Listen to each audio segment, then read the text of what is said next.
Welcome to day 12 of the Empty the Vessel protocol. Yesterday, we detached the observer from the vessel. Remember? We realized finally that you're not the character that's on the screen. You, my good sir and madam, are the pure consciousness that holds the controller.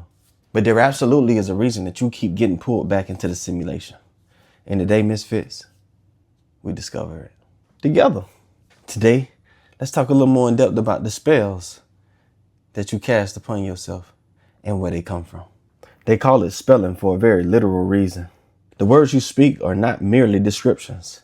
It's an acoustic resonance of physical vibration that you're using to push your 3D realm.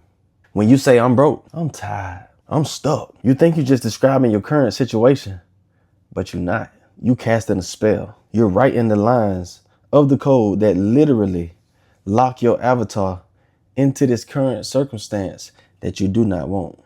Or at least you say you don't. But it's no accident that you landed in the frequency that you're in right now. We're not superstitious. So it's not your words that have landed you in the frequency that you sit in right now today. It's your thoughts that leak out into your language and your vocabulary that give an indication for you that you've been missing because you are not aware enough of yourself, because you keep squandering your attention on the things around you and judging them because you don't realize that everything around you originates. I still remember the first time I heard Esther Hicks tell me that. Esther was like the mother of awareness and awakening for me as I left all of my relatives in religion. So when I embarked on this awareness journey, I came out here dolo by myself. As I desired to be taught, I would bump into the teacher that had the next piece for me, to take me to the next level, to get me to the next elevation. And I still to this day owe Esther Hicks an apology, because the first time that she looked at me through a YouTube screen and told me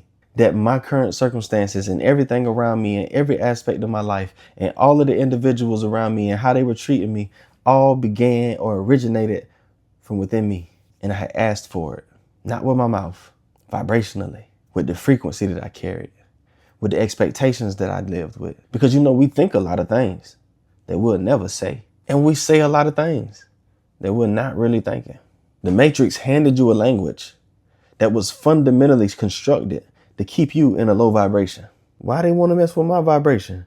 Why would they not want me operating at a high frequency? Because people operating at a high frequency cannot be controlled. They can't be directed. They're not little sheep. People that operate at a high frequency see through lies. They see through deceit. They can't be seduced and marketed to through suggestion.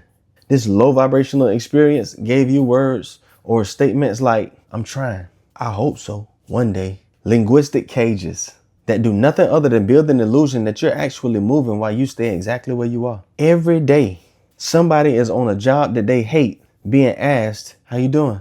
Just living the dream, brother. Another day, just living the dream. They're actually experiencing their nightmare. So what happens when you begin to call your nightmare the dream? Are you speaking from a authentic place of transparency, or are you reprogramming and reconstructing the way you think by the way you talk? Talking is a double-edged sword. Talking can show you where your head is at, and talking recklessly or talking constructively can redirect where your head is at. You've been so busy self-sabotaging your own reality, throwing words around casually, not understanding the power that they hold, not understanding the power of your attention, not understanding the power of your thought, not understanding that when you use your words, you should be going in, navigating, analyzing not other people and what they say, but what you're saying. So you know what it is that you're constantly giving your attention and what you're giving your thoughts to. So you know when it's time to shift. So there is no mystery. There is no surprise to what it is that you're about to manifest, what it is that you're about to bring forward, what it is that's about to be in your experience. You shouldn't be surprised, because if you were listening, if you were conscious of the things that you were saying that were revealing the things that you were thinking, then you would know by universal law what is on the way. You can't stay out in front of yourself because you're constantly giving the attention that could actually constructively help you in your situation to other people, and you can't change what it is they're thinking. You can't change what it is they're saying. All you can do is have reactions to them. We have to deconstruct the language. It's time to master the simulation. You have to understand not the etymology of words, the etymology of reality. You have to understand where the root is in this tree called life. Your human experience is based off of what you give your attention to. What you give your attention to manifest in your language. What you speak is an indication of what you think, and what you think, feel, expect, and believe all combined for your experience in the 3D realm. It is nothing but a classroom for you to begin to examine where it is you are, how far you've fallen from your nature, your true nature, and for you to recover it. Recover the truth. Recover your power. True alchemists, which is what we all are called to be, do not speak recklessly. We don't speak recklessly because we don't think recklessly.